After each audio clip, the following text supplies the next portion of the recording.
Good morning, evening, afternoon. I'm tatocat. Welcome to my channel. Today we're playing Lucid9 Fangame. Previously, we finally got the warden to agree to help us, but of course nothing is free, and we're learning about what it is exactly they want us to do.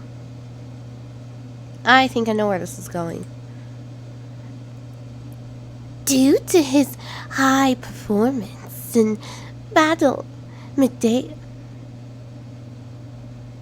Maeda was transferred to Isamu Air Force and trained as a drop trooper, a role which he served adequately in for several months.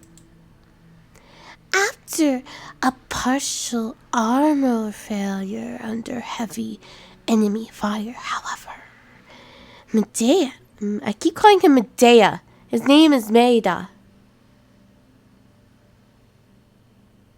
And I don't know why I'm suddenly not being able to say that. Maeda suffered a spinal cord injury from a high caliber round, resulting in a loss of reflexes and motor coordination. Once he recovered from his injury, he was reclassified as a reservist before he could complete his first year of service, and the policy granted by the ISM only guaranteed lifetime coverage in exchange for 2 decades of cumulative active duty.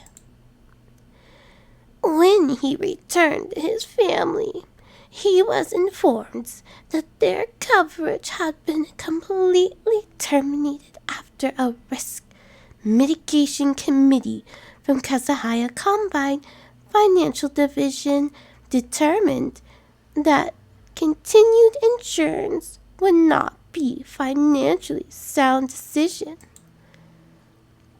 By the time Maeda refused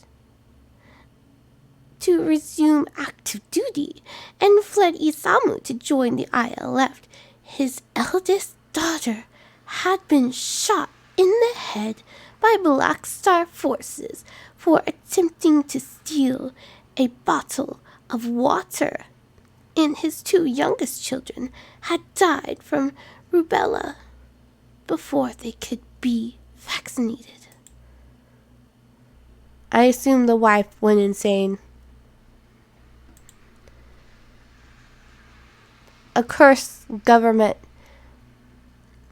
complains about the government running death panels, gets their citizens angry about them, pretends to drain the swamp, and while they're distracted, corporations like KCOM gain the opportunity to make billions running actual death panels. All the while, the finger stays pointed at a corrupt bureaucracy that no longer exists because everyone knows things would definitely, absolutely get worse if the government started spending more money on something that didn't go boom. Classic. Even more loathsome than Maeda's failures as a soldier, husband, and father are his crimes, severe enough that DCIS has classified him and the members of his platoon as 4S level threat on the Civil Safety Index. Oh, wow. My goodness. And they just couldn't give him insurance, really?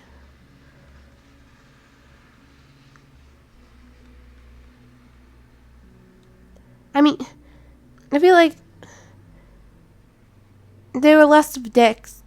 Maybe he wouldn't have joined the ILF in the first place.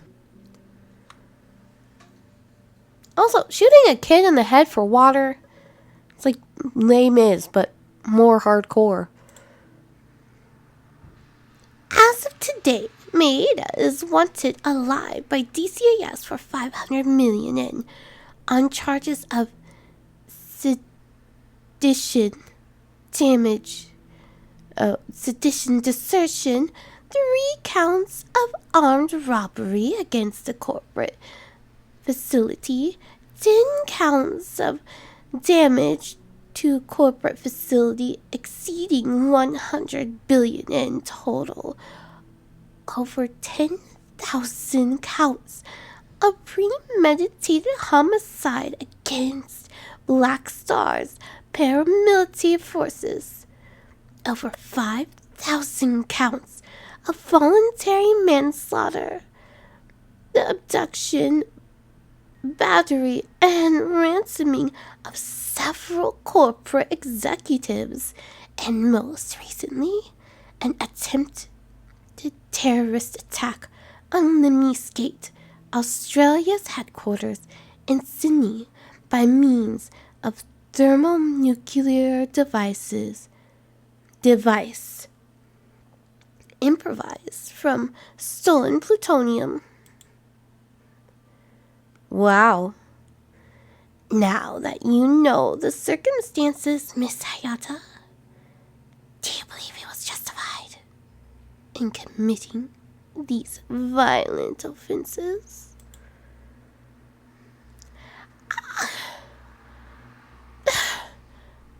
No, but I get it.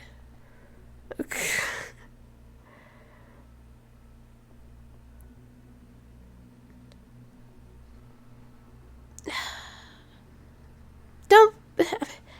That was a lot of manslaughter. But I mean, they shot his kid in the head for buying water. Sorry about that. Just pretend that sound didn't happen.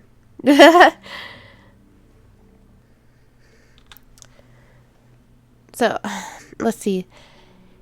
He had his job and family fucked over by the corporate machine. It's not surprising that he'd want to stop its gears from turning. Yep. Even with a tragic backstory, a terrorist is still a terrorist. He deserves whatever justice you have planned for him. I feel like with the warden, nothing I say matters. Like, she's gonna judge me no matter what I choose. And she's not gonna be happy for the red. If I choose the red one, I'm rude. If I choose the green one, I'm naive. I really want to choose, I get why he'd do it. Just because I'm like, yeah, he had his job and family fucked over, doesn't mean he should murder people. But he should still be punished. But I also understand why he did it. And I feel like this is one of the toughest ones. There's no middle ground.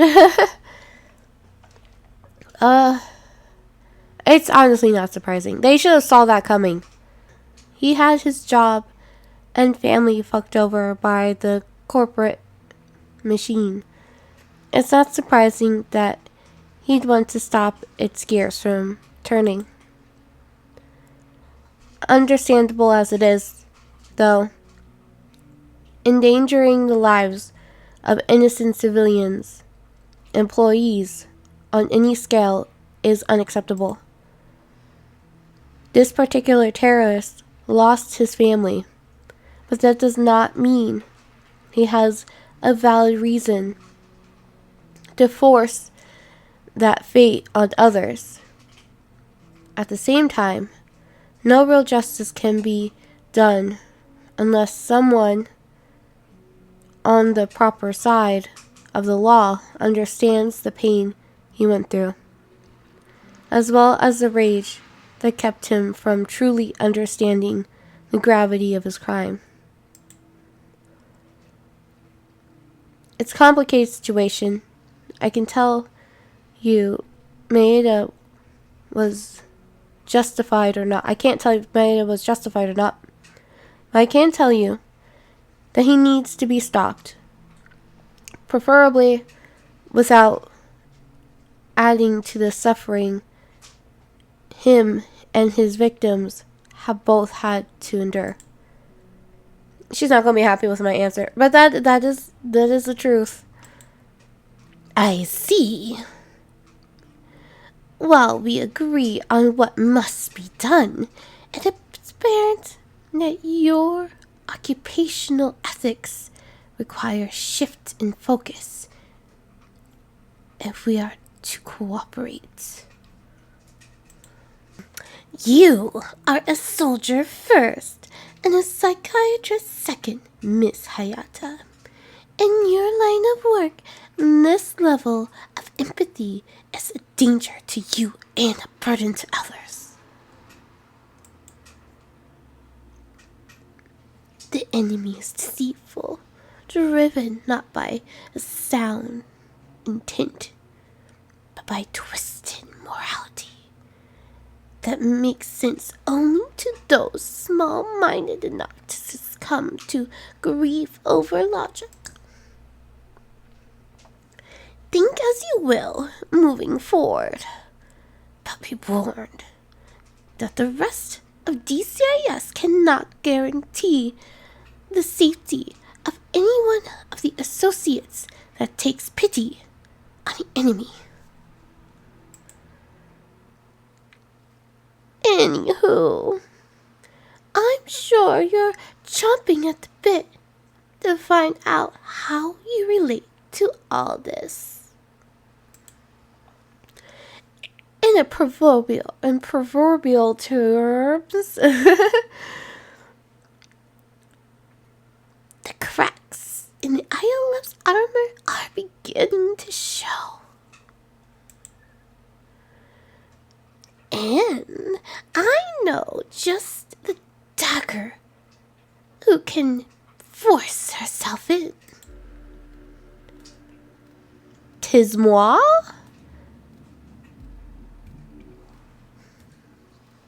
Facility RC04A-821SLV1, District 4A, more widely known as the DCS Isamu North Minimum Security Citizen Conditioning Center. While technically under the authority of the Ministry of Justice, this complex is where the Department of Corporate Intelligence and Security, Can we not call it that anymore? Because that is too long of a name. currently provides over 4,000 low-risk juvenile and mentally ill criminal offenders with court-ordered multi-stage socio-political acclimatization services.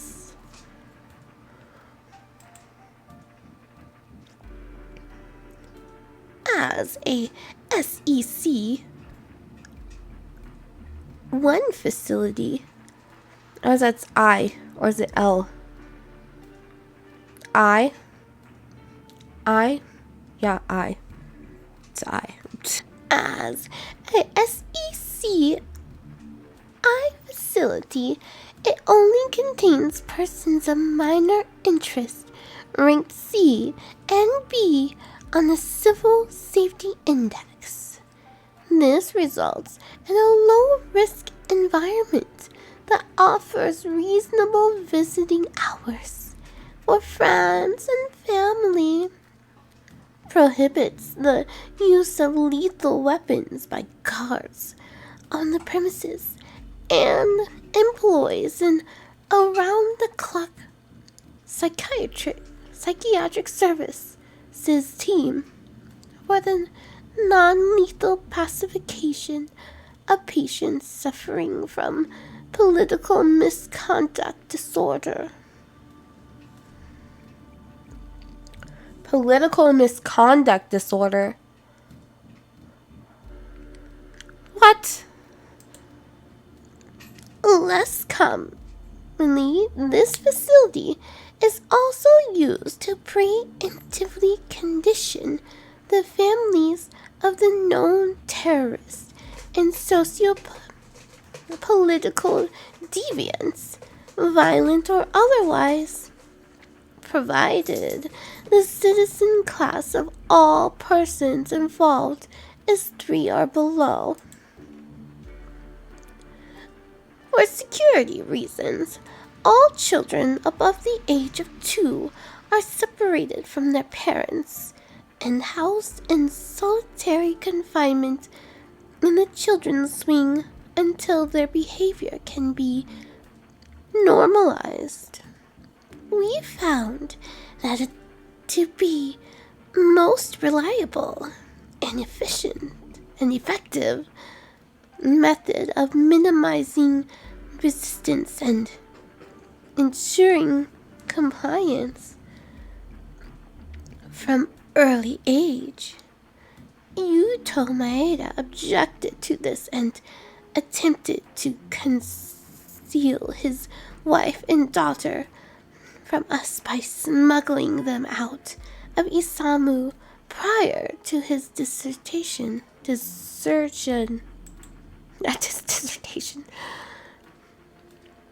After the officer of foreign affairs discovered that they had been placed under the protection of nomad group in Himalayan free states, their response was swift and effective, and the 2 were imported to this facility.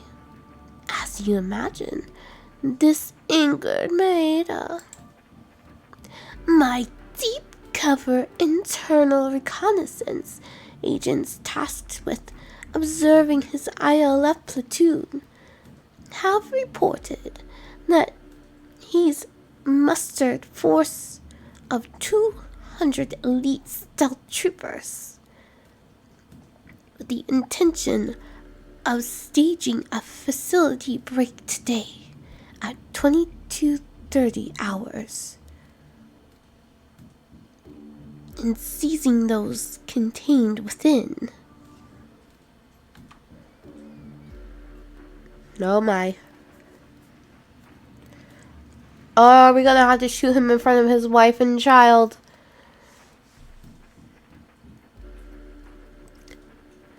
Psych reports suggest that these 200 are exceedingly skilled and loyal to Maeda and have been willing to follow extremely dangerous orders under his command on numerous occasions.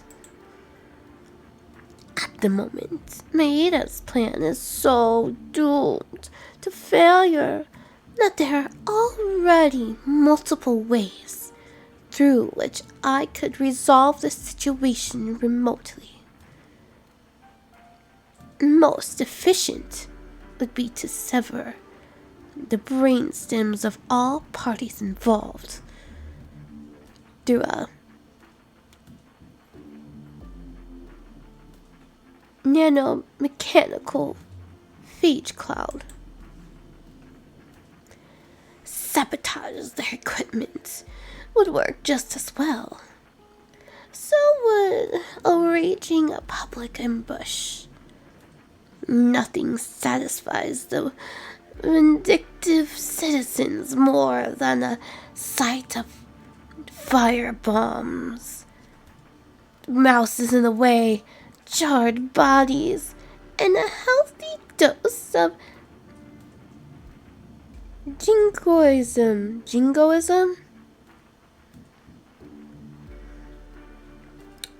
I don't know what that is.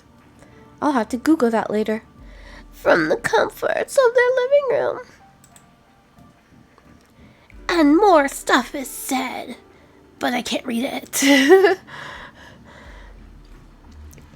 If the death of your enemy is inevitable, the least you can do is not waste the experience of killing them slowly. And if your enemies are legion, it is best to deceive them into attacking a fortified position.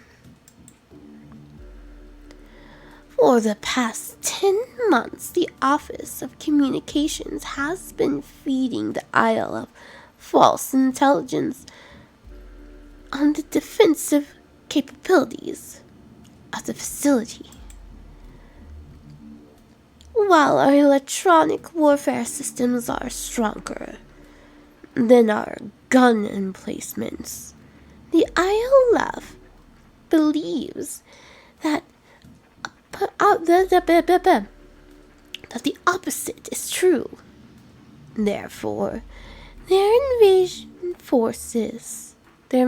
force will be entirely comprised of ultra-mobile infantry who will be routed through the nearby buildings at an altitude sufficient to evade the turrets, which are largely concentrated at the lower level to better repel larger vehicles and conventional ground assaults. We've also left weaknesses in our turrets. Our rooftop AA guns especially, to make them appealing targets, vulnerable to hijacking, but virtually useless from what we know. They're planning to disable these first, before they send several detachments at ground level.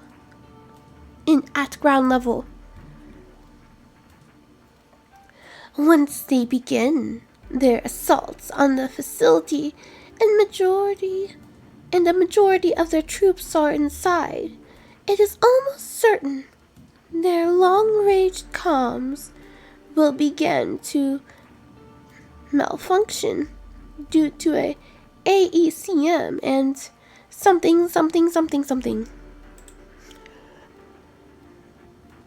Seems like a solid plan. I just have one question. What do you need me for? And what would that be? Why are you telling me all this? That too. But I figured that was just an evil genius thing to do. They can't help it. The warden chuckles. I wonder. The shadowy projection of the warden maneuvers into a standing position before coquettishly angling its head to the side. Allow me to offer you some advice, Rui Hayata. If the death of your enemy is inevitable, the least you can do is not waste the experience of killing them slowly. A master of the dance will make her foes feel something before they die. She will force them to be afraid, to despair, to acknowledge their own failure before she rips them apart. Mind before body, preferably. Even the humble house cat. Is that one word? Even the humble house cat knows this. They lash at their prey, cutting it open while it still draws breath. They turn the body of some unfortunate animal into a plaything, dividing their entrails into piecemeal as the worthless thing sits dying, as it sits helpless.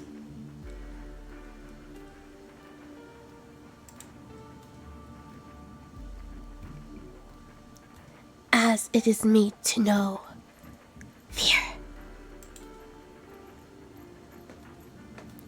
At your core, Miss Hayata, there sits a robust soul that could one day delight in being a purveyor of fear and death. Today, you will become such a purveyor, regardless of whether it delights you or not.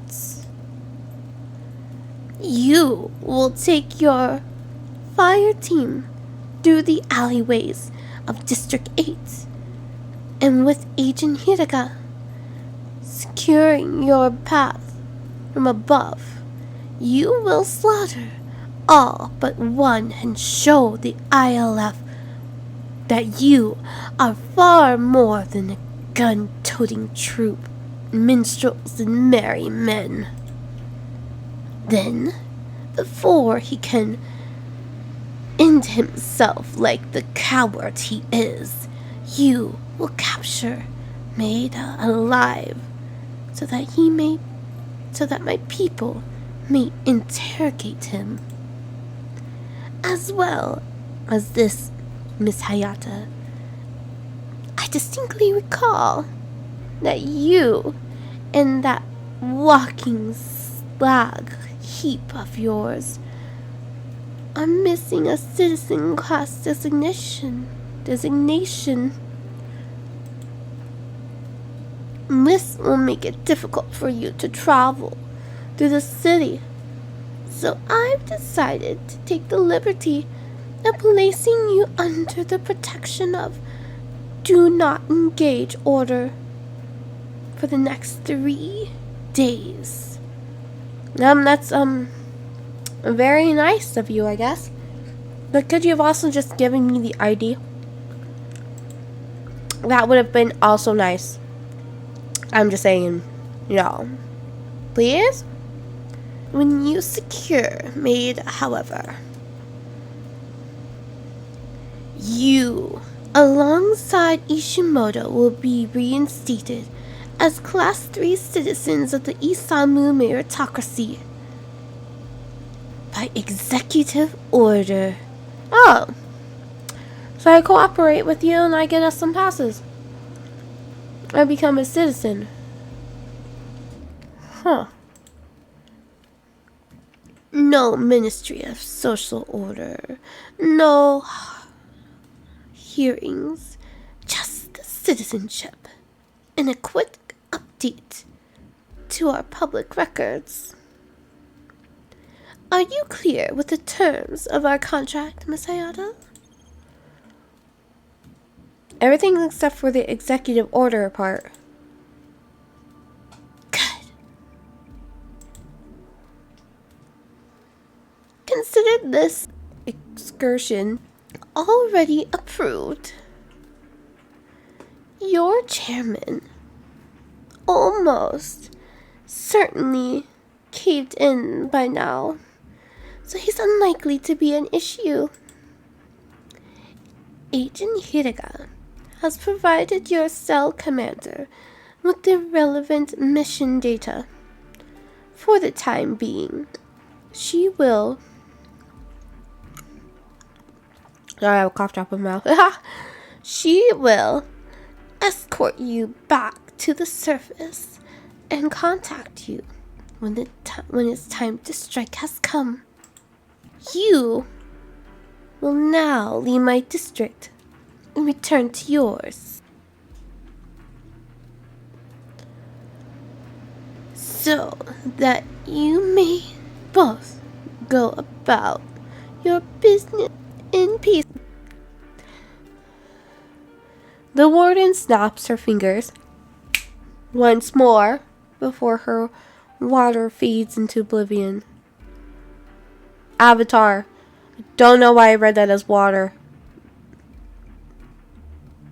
I mean, either are possible for her. For all I know, she has a pool of blood flowing around her. But we'll see how this goes over with Yama and Ko in the next episode.